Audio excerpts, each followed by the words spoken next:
नमस्कार दोस्तों, मैं सुप्रिया स्वागत करती हूँ आपका डिकोड एग्जाम के डेली करंट अफेयर्स की क्लास में। दोस्तों, जैसा कि आज 30 नवंबर है और आज की क्लास में हम 30 नवंबर से रिलेटेड जो भी न्यूज हैं, जो भी इवेंट्स हैं जो हमारे एग्जाम के लिए इंपॉर्टेंट है, हम उन्हें एक करके यहाँ पे देखेंगे। तो चलिए जल्दी से आप सभी लोग सेशन से जुड़ जाइए, सेशन को ज्यादा से ज्यादा लोगों को शेयर करें और अपने साथ एक नोटबुक और पेन लेकर बैठना ना भूलें, क्योंकि मैं क्वेश्चन आंसर डिस्कशन के दौरान और भी कुछ इंपॉर्टेंट पॉइंट्स फैक्ट्स बताती हूँ जो आपके एग्जाम के लिए इंपॉर्टेंट होता है, उन्हें साथ ही साथ नोट डाउन करते हुए चलिए। तो चलिए जल्दी से आप सभी लोग सेशन से जुड़ जाइए और हाँ, क्लास स्टार्ट करूं उसके पहले क्लास बाद चैनल को सब्सक्राइब कर लीजिए और बेल आइकन को प्रेस कर लीजिए। इससे आपको क्लास से रिलेटेड सारी नोटिफिकेशन प्रॉपर टाइम से मिलती रहेगी और आपकी कोई भी क्लास मिस नहीं होगी। चलिए देर नहीं करते हैं और अपनी क्लास को स्टार्ट करते हैं। और आज की क्लास में हमारा सबसे पहला क्वेश्चन है कि भारत और किस देश की संयुक्त सेना के बीच हरिमऊ शक्ति 2022 शुरू हुआ है। तो ये जो है संयुक्त अभ्यास है, हरिमऊ शक्ति अभ्यास, जो कि भारत और किस देश की सेना के बीच में ये संयुक्त सैन्य अभ्यास शुरू किया गया है। सिंगापुर, इंडोनेशिया, मलेशिया या फिर वियतनाम। दोस्तों, जब भी मैं क्वेश्चन आंसर डिस्कस कर रही होती हूँ तो जब ऑप्शंस के टाइम है तो आप वीडियो को पॉज करिए और कमेंट बॉक्स में आंसर करते रहा करिए। जिनको आंसर आ रहा है वो भी आंसर करिए, रिवीजन होगा उनको, और जिन्हें आंसर नहीं आ रहा है वो सेशन को ध्यान से देखें, ठीक है। तो दोस्तों, ये जो हरिमऊ शक्ति अभ्यास हुआ है भारत और मलेशिया के बीच में हुआ है, ध्यान रखिएगा। भारत और मलेशिया के बीच में होने वाले संयुक्त सैन्य अभ्यास का नाम हरिमऊ शक्ति है, जो कि अभी देखा जाए हाल ही में आयोजित किया जा रहा है, ठीक है। ध्यान रखिएगा, हरिमऊ शक्ति अभ्यास, ठीक है, संयुक्त सैन्य अभ्यास है भारत और मलेशिया के बीच में होने वाला। और ये जो अभ्यास हो रहा है ये मलेशिया में ही आयोजित किया जा रहा है। तो मलेशिया के एक जगह का नाम है जिसका नाम है पुलाई, ठीक है, कलुआंग। पुलाई कलुआंग में इस अभ्यास का आयोजन किया जा रहा है। कब से शुरुआत हुई इस अभ्यास की? 28 नवंबर 2022 से शुरू किया गया। तो ध्यान रखिएगा, इस वर्ष जो हरिमऊ शक्ति अभ्यास है वो भारत और मलेशिया के बीच में हुआ है। और ये कहाँ पे? भारत और यहाँ पे मलेशिया में इसका आयोजन किया जा रहा है, पुलाई में, ठीक है। इस अभ्यास में देखा जाए भारत की तरफ से कौन सी रेजिमेंट भाग ले रही है, तो भारतीय सेना की गढ़वाल राइफल रेजिमेंट, और मलेशिया की तरफ से देखा जाए तो मलेशियाई सेना की राइफल मलय रेजिमेंट के लड़ाकू सैनिक इस अभ्यास में भाग ले रहे हैं, ठीक है। यहाँ पे बात करें हरिमऊ शक्ति अभ्यास की बात करें तो इसमें जो है दोनों देशों की जो सेनाओं के बीच रक्षा सहयोग बढ़ेगा। इस अभ्यास से जो हरिमऊ शक्ति अभ्यास जो भारत और मलेशिया के बीच में आयोजित किया जा रहा है, इसका देखिए लाभ क्या है। इससे जो दोनों देश यानी कि भारत और मलेशिया के जो सेना है उनके बीच में रक्षा सहयोग बढ़ेगा। स्पेशली देखा जाए जंगल क्षेत्र में जो ऑपरेशंस होते हैं, जो जंगल क्षेत्र इलाके होते हैं, उनमें विभिन्न अभियानों की योजना और निष्पादन में अंतर सक्रियता को बढ़ाया जा सकेगा इस अभ्यास के माध्यम से।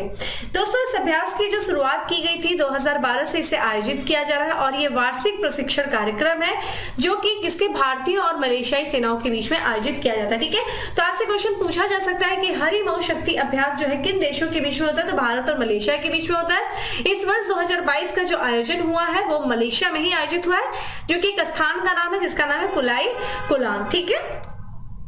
आते हैं अगले प्रश्न की तरफ। नेक्स्ट क्वेश्चन है हमारा कि भारत और किस देश की सेना के बीच द्विपक्षीय सैन्य प्रशिक्षण आस्ट्रा हिंद आयोजित किया जा रहा है, ठीक है। देखिए इसका फिर से अगेन जो दूसरा क्वेश्चन है वो भी एक्सरसाइज से अभ्यास से रिलेटेड क्वेश्चन है, ठीक है। और इस अभ्यास का नाम क्या है दोस्तों? आस्ट्रा हिंद, ठीक है, आस्ट्रा हिंद इसका नाम है। और ये भारत और किस देश की सेना के बीच में ये द्विपक्षीय सैन्य प्रशिक्षण आयोजित किया जा रहा है, ये क्वेश्चन आपसे है। तो इसका जो करेक्ट आंसर है दोस्तों वो है ऑस्ट्रेलिया। नाम से ही पता चल जा रहा है, ऑस्ट्रेलिया और इंडिया के बीच में होने वाले द्विपक्षीय सैन्य प्रशिक्षण अभ्यास का नाम क्या है दोस्तों? आस्ट्रा हिंद। आइए इसके बारे में देख लेते हैं। तो देखिए सबसे इंपॉर्टेंट क्या है, जब भी कोई अभ्यास होता है, ठीक है, एक तो पहले पूछा जाता है वो किस देश के बीच में हो रहा है, नाम दे देगा और आपसे कंट्री पूछ देगा। दूसरा चीज ये कहाँ पे आयोजित किया जा रहा है, ये इंपॉर्टेंट होता है, ठीक है। तो यहाँ पे अगर हम भारत और ऑस्ट्रेलिया के बीच में होने वाला जो द्विपक्षीय सैन्य अभ्यास है जिसका नाम है आस्ट्रा हिंद, ठीक है, 2022, इसकी जो शुरुआत की गई है ये राजस्थान के महाजन फील्ड फायरिंग रेंज में किया गया है, ठीक है। इसकी शुरुआत यानी कि जो आयोजित किया जा रहा है इस वर्ष का आस्ट्रा हिंद 2022 ये राजस्थान के महाजन फील्ड फायरिंग रेंज में आयोजित किया जा रहा है। इसमें देखा जाए इस श्रृंखला में तो आस्ट्रा हिंद श्रृंखला का यह पहला अभ्यास है जिसमें दोनों देशों की सेनाओं की सभी अंगों की टुकड़ियां हिस्सा ले रही थी। ऐसा पहली बार हो रहा है कि ये जो एक्स आस्ट्रा हिंद अभ्यास है, एक्सरसाइज आस्ट्रा हिंद, इसमें ऐसा पहली बार बार इस वर्ष हो रहा है कि जितनी भी टुकड़ियां हैं, ठीक है, दोनों ही देशों की सेनाओं की जो सभी टुकड़ियां हैं वो सब इसमें भाग ले रही हैं। इस अभ्यास का आयोजन जो है किया जा रहा है, जो कि राजस्थान में किया जा रहा है। शुरुआत इसकी हुई है 28 नवंबर से और ये 11 दिसंबर तक चलेगा, ठीक है। अगर आप देखें इस अभ्यास में कौन कौन से लोग भाग ले रहे हैं ऑस्ट्रेलिया की सेना की तरफ से और भारत की सेना की तरफ से, तो ऑस्ट्रेलिया की सेना की जो 2nd डिवीजन की 13वीं ब्रिगेड के सैनिक हैं वो इस अभ्यास में भाग लेने के लिए राजस्थान पहुंच चुके हैं। वहीं भारत की तरफ से देखिए भारतीय सेना का नेतृत्व जो कर रहा है वो डोगरा रेजिमेंट के सैनिक इस वर्ष कर रहे हैं, ठीक है, आस्था हिंद में।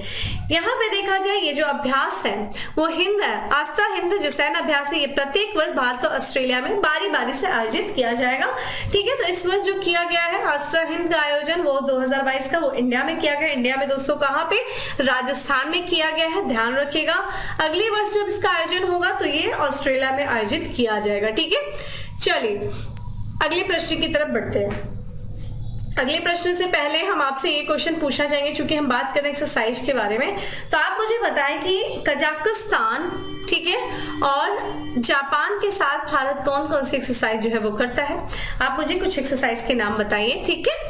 चलिए आते हैं अगले प्रश्न पे। नेक्स्ट क्वेश्चन है हमारा कि हाल ही में जारी 12वीं वैश्विक रोजगार विश्वविद्यालय रैंकिंग और सर्वेक्षण 2022-23 में कितने भारतीय विश्वविद्यालय शामिल हैं। देखिए अभी जारी किया गया है वैश्विक रोजगार विश्वविद्यालय रैंकिंग और सर्वेक्षण 2022-23 के लिए, और ये संस्करण जो था वो 12वां संस्करण था। इसमें जो है कितने विश्वविद्यालय, भारतीय विश्वविद्यालय शामिल किए गए दोस्तों। इसका जो करेक्ट आंसर है वो है 7 भारतीय विश्वविद्यालयों को शामिल किया गया है। तो ये जो ये सर्वेक्षण होता है, जो ये सर्वे होता है, जो ये रैंकिंग होती है, देखा जाए ये किसके द्वारा जारी की जाती है, तो यहाँ पे एक ग्रुप है जिसका नाम है the Times Higher Education Group, ठीक है, इसे द कहते हैं। इसने जो है ये अपनी वार्षिक global employability university ranking and सर्वे, ठीक है, ध्यान रखिएगा, ये रैंकिंग 2022-23 का 12वां संस्करण जारी किया। तो किसके द्वारा ये जारी किया जाता है, जो टॉप यूनिवर्सिटीज होती हैं उनमें किस तरह के रोजगार की स्थिति है उसके आधार पर ये रैंकिंग जारी किया जाता है, जिसका नाम क्या है, global employability university ranking and सर्वे, जो कि यानी कि द टाइम्स हायर एजुकेशन के द्वारा इसे जारी किया जाता है। इस वर्ष देखा जाए तो ये 12वां संस्करण था, ध्यान रखिएगा 12वां संस्करण था। और इसे देखा जाए ये पूरा जो सर्वे आयोजित किया गया था, ये सर्वेक्षण जो आयोजित किया गया था वो HR कंसल्टेंसी इमर्जिंग के द्वारा इस पूरे सर्वे को, इस पूरे सर्वेक्षण को आयोजित किया गया था। और ये जब सर्वे होने के बाद जब रिपोर्ट आई तो इस रिपोर्ट को द के द्वारा यानी कि the Higher Education, the Times Higher Education के द्वारा इसको जारी किया गया। इसमें देखा जाए स्नातक रोजगार के लिए दुनिया के जो शीर्ष कितने विश्वविद्यालयों को शामिल किया गया दोस्तों, 250 विश्वविद्यालयों को शामिल किया गया, जिसमें से 7 भारतीय विश्वविद्यालय शामिल थे, ठीक है। 250 में खाली 7 विश्वविद्यालय ऐसे शामिल हुए जो कि टॉप की यूनिवर्सिटी है जहाँ पे स्नातक यानी कि ग्रेजुएशन लेवल पे जो है एम्प्लॉयमेंट जनरेट किया जाता है। यहाँ पे अगर देखा जाए, इसमें भी देखा जाए टॉप 10 में कोई भी इंडिया का यूनिवर्सिटी नहीं आई। लेकिन अगर हम टॉप 50 की बात करें, ठीक है, टॉप 50 की बात करें तो टॉप 50 में जो है एक यूनिवर्सिटी आई है दोस्तों, ध्यान रखिएगा, वो देखिए कौन सी यूनिवर्सिटी है, वो है IIT दिल्ली यानी कि भारतीय प्रौद्योगिकी संस्थान दिल्ली, जिसका रैंक देखिए क्या है दोस्तों, 28वें, पूरे वैश्विक रैंक में 28वां रैंक है, यानी कि टॉप 10 में कोई भी इंडिया की यूनिवर्सिटी नहीं आई है। लेकिन टॉप 50 में एक यूनिवर्सिटी आई है जिसकी रैंक 28 है, वो है IIT दिल्ली, ठीक है, इसको सर्वोच्च रैंक मिला है, ठीक है। वहीं देखा जाए यानी कि सिर्फ एक मात्र टॉप 50 में, लेकिन अगर टॉप 100 में देखा जाए तो हमें 3 यूनिवर्सिटी देखने को मिलती है। एक तो टॉप 50 IIT दिल्ली, और ऊपर से देखा जाए टॉप 100 में देखा जाए तो IIT दिल्ली के बाद भारतीय विज्ञान संस्थान बेंगलुरु जो कि 58वें स्थान पे है, और फिर IIT मुंबई जो कि 72वें स्थान पे है। तो 3 यूनिवर्सिटी हमें देखने को मिल रही है टॉप 100 में, जिसमें 28वां IIT दिल्ली है, और फिर जो है 58वां देखा जाए तो IIT यहाँ पे भारतीय प्रौद्योगिकी संस्थान बेंगलुरु है, और फिर हमें 72वें स्थान पे देखने को मिल रहा है IIT बॉम्बे, ठीक है, ये चीज हमें देखने को मिल रही है। कमेंट बॉक्स में आंसर करिए इस को, जो ये जो रैंकिंग सर्वे जारी किया गया है ग्लोबल एम्प्लॉयबिलिटी यूनिवर्सिटी रैंकिंग का, इसमें टॉप फर्स्ट पे देखा जाए टॉप 10 में इवन सिर्फ स्थान पे कौन सी यूनिवर्सिटी रही है। चलिए मैं हिंट करती हूँ, यूनाइटेड यहाँ पे USA यानी कि यूनाइटेड स्टेट ऑफ अमेरिका की यूनिवर्सिटी है, उस यूनिवर्सिटी का नाम क्या है, आप मुझे आंसर करें। चलिए नेक्स्ट क्वेश्चन की तरफ बढ़ते हैं। नेक्स्ट क्वेश्चन है हमारा कि निम्नलिखित में से किस राज्य के मुख्यमंत्री ने हर घर गंगा जल परियोजना का शुभारंभ किया है। ठीक है, तो यहाँ पे देखिए हर घर गंगा जल परियोजना की शुरुआत की गई है किस राज्य के मुख्यमंत्री द्वारा दोस्तों। तो इसका करेक्ट आंसर है बी, बिहार के जो मुख्यमंत्री उनके द्वारा हर घर गंगा जल परियोजना शुरू की गई है। और बिहार के वर्तमान जो मुख्यमंत्री हैं दोस्तों उनका नाम देखिए क्या है, नीतीश कुमार। ठीक है, ध्यान रखिएगा नीतीश कुमार इनका नाम है। और इन्हीं के द्वारा जो बिहार का एक जिला है जिसका नाम है राजगीर से हर घर गंगा जल परियोजना का शुभारंभ किया गया। पूछा जा सकता है, ऑप्शन में भी आ सकता है कि किस राज्य के मुख्यमंत्री के द्वारा हर घर गंगा जल परियोजना की शुरुआत की गई। और अगर कोई बिहार पीसीएस का एग्जाम देने जा रहा है तो राजगीर नाम जरूर याद रखिएगा कि पूछा जा सकता है कि जो बिहार के मुख्यमंत्री उन्होंने कहां से हर घर गंगा जल परियोजना की शुरुआत किया है। तो जो शुभारंभ किया वो राजगीर से किया है। इस परियोजना के उद्देश्य के बारे में बात करें तो जितने भी बिहार के जो सूखाग्रस्त क्षेत्र हैं उन पूरे क्षेत्रों में नल से गंगा जल उपलब्ध कराना इस परियोजना का उद्देश्य है। ठीक है, इससे देखा जाए क्या हो सकता है, तो जब मानसून आता है, जब बारिश का समय आता है तो मानसून के मौसम में जो गंगा रहती है उनमें जो अतिरिक्त पानी होता है उनका संचयन करने में मदद मिलेगी। यानी कि एक तरीके से जो एक सरप्लस वाटर जिसको कह सकते हैं, जो अतिरिक्त पानी है उसको क्या किया जाएगा कि शिफ्ट करके उन सूखाग्रस्त क्षेत्रों में पहुंचाया जा सकेगा नल के माध्यम से। ठीक है, तो ये परियोजना ऐसा कार्य करेगी कि जब भी अधिक जो है पानी होगा तो गंगा का पानी को घरों तक पहुंचाया जाएगा उन सूखाग्रस्त क्षेत्रों में। ठीक है, इससे क्या होगा कि उस क्षेत्र में जो है जो पानी की समस्या आ रही है जिसकी वजह से सूखा हो रहा है वो समस्या दूर की जा सकेंगी। ठीक है, और हर घर ये जो परियोजना चलाई गई है हर घर गंगा जल जो बिहार सरकार की परियोजना है वो किसी योजना का भाग है। तो बिहार सरकार के द्वारा एक योजना चलाई गई जिसका नाम है जल जीवन हरियाली योजना, उसी योजना का ये भाग है हर घर गंगा जल परियोजना। ठीक है, चलिए आप मुझे कमेंट बॉक्स में आंसर करिए कि बिहार का शोक किस नदी को कहा जाता है, ये मुझे आंसर करें। ठीक है, चूंकि हम बात करें बिहार के बारे में। ठीक है, बिहार के बारे में दोस्तों बात किया जाए तो आप इंडिया का मैप देख रहे हैं और आपको यहाँ पे देखने को मिलेगा बिहार। ठीक है, देखिए प्राचीन समय से ही बिहार बहुत हमेशा से रहा है। ठीक है, बिहार में ही देखा जाए जो यूनिवर्सिटी नालंदा विश्वविद्यालय, बिहार में ही देखा जाए जो प्रथम जो मगध साम्राज्य, ठीक है, जो भारत का प्रथम साम्राज्य वो भी बिहार में ही। ठीक है, यहाँ पे तो बिहार का प्राचीन समय से ही बहुत ही ज्यादा महत्व रहा है। चूंकि बिहार की बात करें तो इसकी देखा जाए एक अंतरराष्ट्रीय सीमा है और राज्यों से जो अपनी सीमा को ये साझा करता है उसमें देखा जाए तो उत्तर प्रदेश, झारखंड, वेस्ट बंगाल। ठीक है, झारखंड देखा जाए दोस्तों तो बिहार से अलग हुआ था। और अंतरराष्ट्रीय सीमा की बात किया जाए तो नेपाल से अपनी सीमा को साझा करता है। बिहार की राजधानी की बात किया जाए दोस्तों तो पटना जो है वो इसकी कैपिटल है बिहार की। और यहाँ के गवर्नर जो है वर्तमान में वो है फागू चौहान। वहीं यहाँ के मुख्यमंत्री के बारे में हम लोगों ने ऑलरेडी बात किया, तो यहाँ के जो चीफ मिनिस्टर है वो है नीतीश कुमार। और संसदीय क्षेत्र की दोस्तों बात किया जाए तो राज्यसभा में बिहार की 40 सीटें हैं और वहीं लोकसभा में जो है माफ करिएगा राज्यसभा में 16 सीटें हैं और माफ करिएगा गलती हो जा रही, राज्यसभा में देखा जाए 16 सीटें हैं और जो लोकसभा में है वो 40 सीटें। ठीक है, थोड़ा सा ठीक है, ये चीज ध्यान रखिएगा। बिहार से रिलेटेड कुछ और भी चीजें देख सकते हैं जो अभी हाल फिलहाल में चर्चा में रहा है। CAS यानी कि अनुरूपता आकलन योजना प्रमाणन प्राप्त करने वाला देश की पहली डेयरी कौन सी बनी दोस्तों, तो ये देखा जाए अनुरूपता आकलन योजना प्रमाणन प्राप्त करने वाली देश की जो पहली डेयरी बनी है वो नालंदा डेयरी। ठीक है, बिहार से रिलेटेड नालंदा डेयरी। वही बात किया जाए कि देश के पहले पशु विज्ञान विश्वविद्यालय का शिलान्यास किया गया कहां पे दोस्तों, पटना। ठीक है, जो कि बिहार की कैपिटल है। वही बात करें राष्ट्रीय बागवानी बोर्ड द्वारा जारी नवीनतम आंकड़ों के अनुसार भारत का सबसे बड़ा मशरूम उत्पादक राज्य कौन सा बना दोस्तों, बिहार। ठीक है, तो सबसे ज्यादा जो मशरूम का खेती की जाती है, जो उत्पादन किया जाता है वो बिहार में किया जाता है। वही बात करें देश के पहले एथेनॉल प्लांट का जो शुभारंभ किया गया है वो कहां पे, बिहार के पूर्णिया से किया गया है एथेनॉल प्लांट का शुभारंभ। ठीक है, तो ये बिहार से रिलेटेड कुछ इंपॉर्टेंट फैक्ट्स थे। आते हैं अगले प्रश्न पे। नेक्स्ट क्वेश्चन है हमारा कि किस राज्य सरकार द्वारा क्लीन एथान का आयोजन किया गया। देखिए सिंपल सा ये उद्देश्य है क्लीन एथान का जो है कि जो समुद्री तट है उनको साफ करना, क्लीन करना, क्लीन एथान। और ये जो शुरुआत की गई है ये गोवा सरकार के द्वारा इसकी शुरुआत की गई, इसका आयोजन किया गया। आइए देख लेते हैं।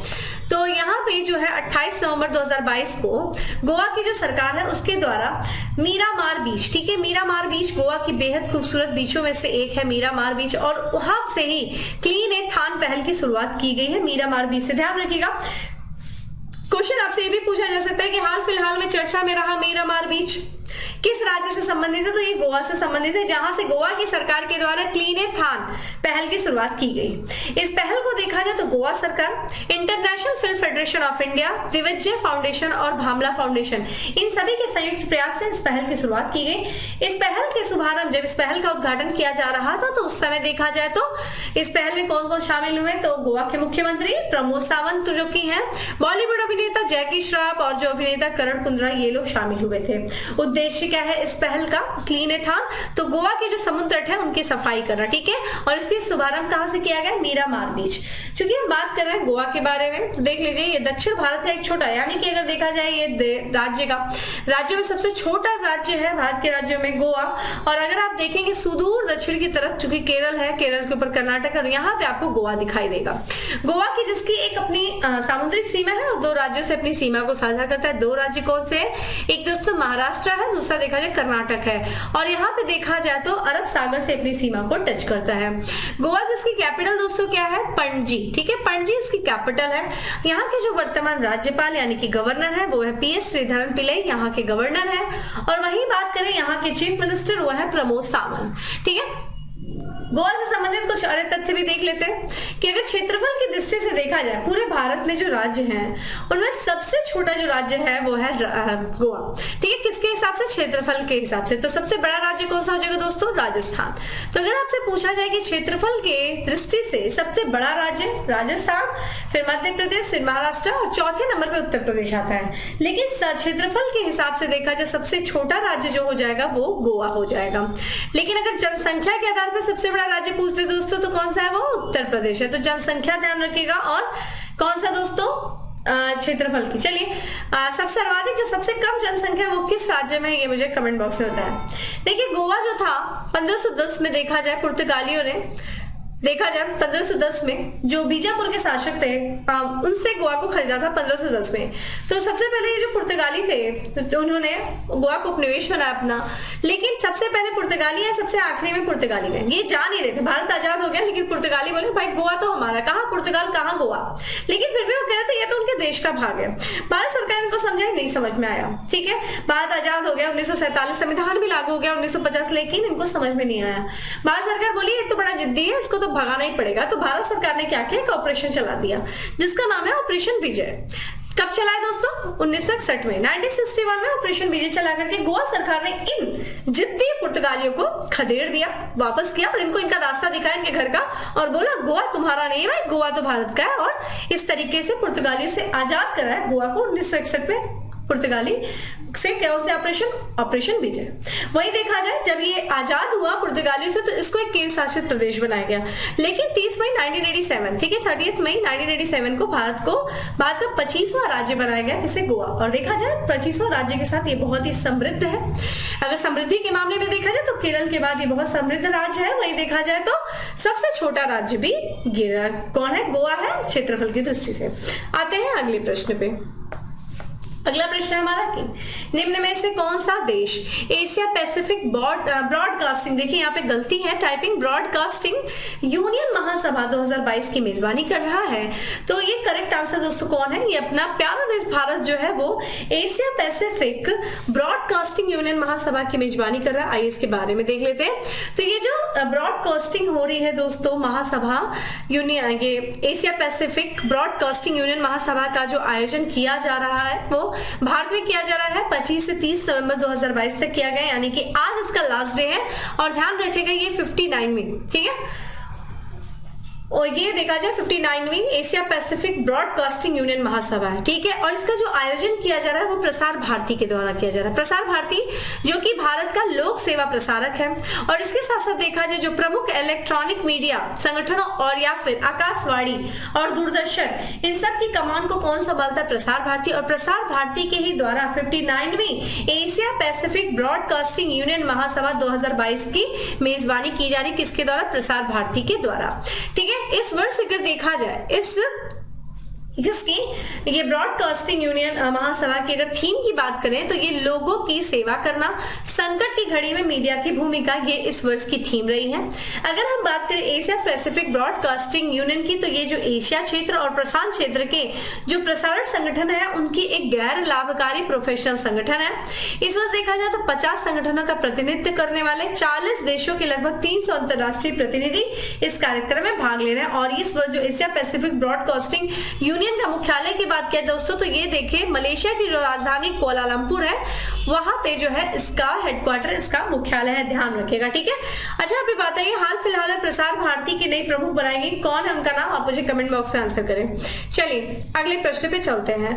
नेक्स्ट क्वेश्चन है अपने सभी जिलों में जियो 5G सेवाएं प्राप्त करने वाला पहला भारतीय राज्य कौन सा बन गया है। तो जितने भी जिले हैं वहां पे 5G सेवा, जियो 5G सेवा वहां पे शुरू की गई है सभी जिलों में। और ऐसा पहला कौन सा भारतीय राज्य है दोस्तों, तो गोवा के जितने जिले हैं वहां पे 5G सेवाएं, ठीक है, जियो 5G सेवाएं ये प्राप्त की है। आइए इनके बारे में देख लें।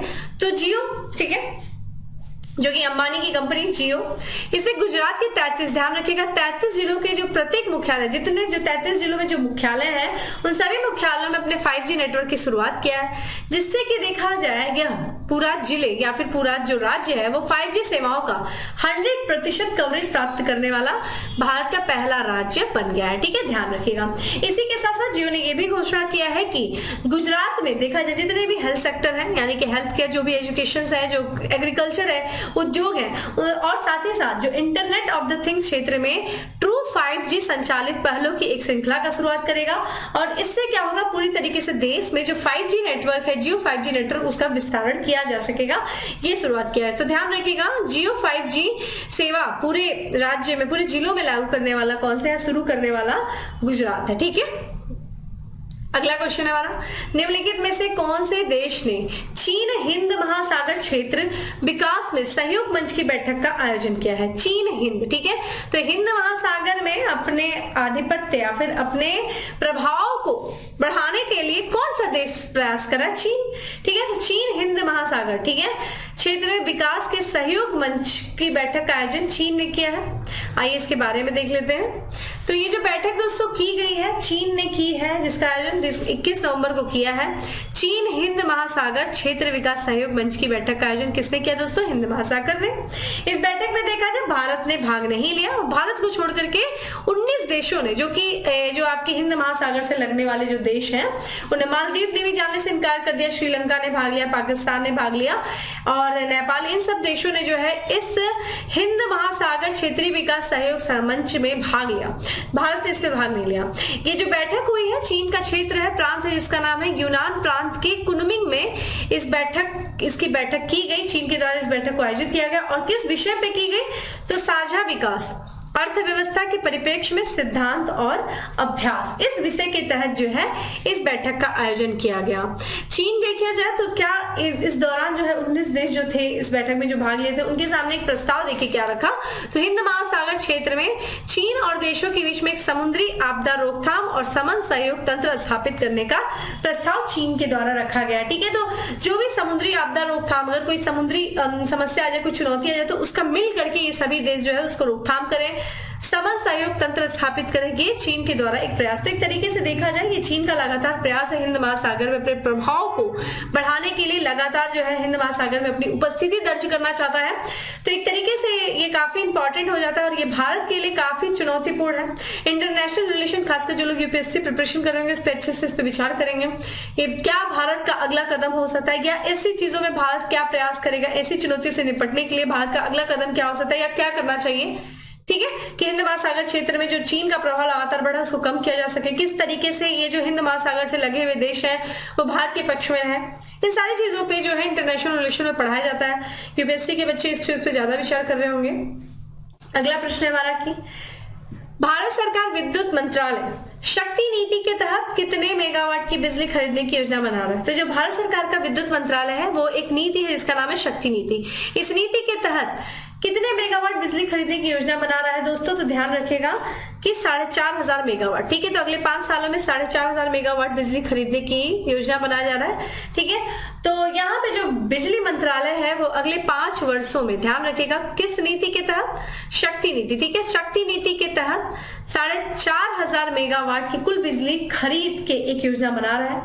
यहाँ पे देखा जाए तो जो नोडल एजेंसी बनाई गई है, ठीक है, तो ये पावर फाइनेंस कॉर्पोरेशन की एक पूर्ण स्वामित्व वाली सहायक कंपनी जिसका नाम है PFC कंसल्टिंग। ठीक है, कंसल्टिंग को ही बिजली मंत्रालय के द्वारा नोडल एजेंसी बनाया गया। ठीक है, तो PFC कंसल्टिंग को एक नोडल एजेंसी बनाया गया है जो कि किसके स्वामित्व के तहत है? ये पावर फाइनेंस कॉर्पोरेशन के तहत है। इस बिजली ये जो योजना है वो, इस योजना के तहत बिजली की आपूर्ति अगले वर्ष यानी कि अप्रैल 2023 से शुरू की जाएगी। ध्यान रखिएगा, इस योजना से देखिए जब ये योजना होगी और 4,500 जो है मेगावाट बिजली खरीदी जाएगी बिजली मंत्रालय के द्वारा, तो जो भी क्षेत्र है, जो भी राज्य हैं जो बिजली के संकट से जूझ रहे हैं उनको राहत मिलेगी। बिजली उत्पादन संयंत्रों की क्षमता भी बढ़ाई जा सकेगी इस योजना के तहत। अगर हम बात करते हैं शक्ति नीति, शक्ति का देखिए फुल फॉर्म क्या है यहाँ पे? भारत के पारदर्शी रूप से कोयले के दोहन और आवंटन की योजना। ठीक है, इस नीति को मई 2017 में मंजूरी दिया गया था और इस नीति में संशोधन मार्च 2019 में किया गया था।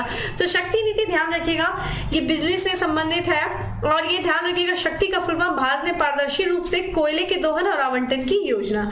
ठीक है, आते हैं अपने लास्ट क्वेश्चन की तरफ। लास्ट क्वेश्चन आज का हमारा की वैश्विक प्रौद्योगिकी शिखर सम्मेलन का 7वां संस्करण कहाँ आयोजित किया गया? ठीक है, वैश्विक प्रौद्योगिकी शिखर सम्मेलन का जो 7वां संस्करण था वो कहाँ आयोजित किया गया?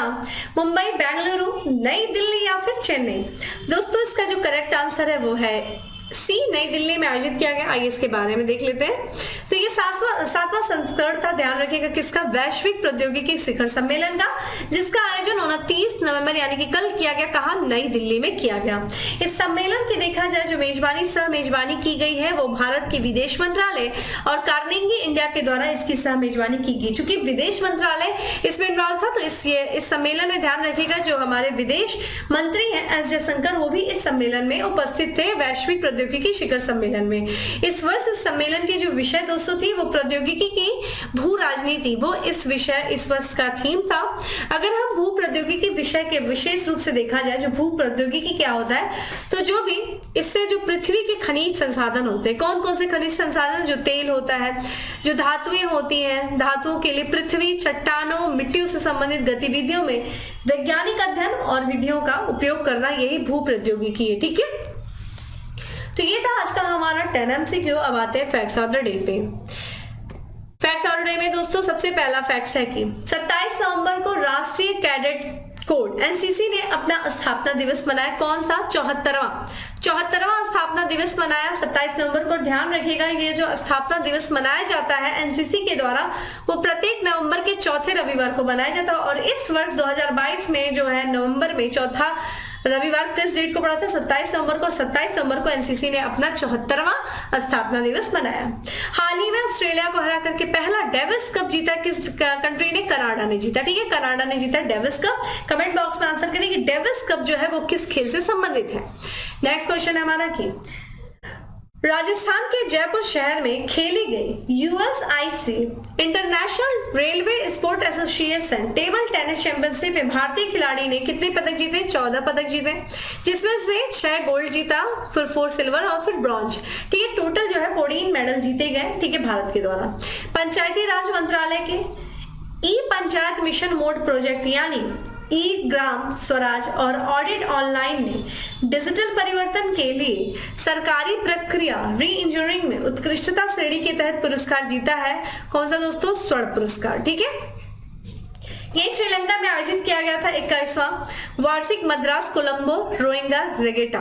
ठीक है, ध्यान रखिए किसने जीता है? तो महिला मद्रास बोटिंग क्लब ने ये जीता है। ठीक है, तो दोस्तों इस तरीके से था आज का हमारा 10 MCQ जिसमें हम लोगों ने 10 MCQ plus facts of the day देखे। तो और क्लास के दौरान मैं काफी क्वेश्चन देखे, आंसर कुछ ही लोग करते हैं, स्पेशली देखा तो सबसे जी रोली जी, आप लोग भी आंसर करिए। इन लोगों से मोटिवेट ही देखिए कितने लोग रेगुलर है, कितना अच्छा लगता है इन लोगों को देख करके। और बच्चा मुझे माफ करना अगर आपका मैं इंस्टेंट रिप्लाई नहीं कर पाती, लेकिन मैं प्रॉपर आंसर व्लॉग आप लोग का देखती रहती हूँ, तो आप लोग आंसर करते रहिए, ठीक है। वीडियो को शेयर करते रहे, लाइक करें, ठीक है। चलिए फिर मिलते हैं अपने अगले सेशन में, तब तक के लिए bye, have a good day, stay safe and stay happy.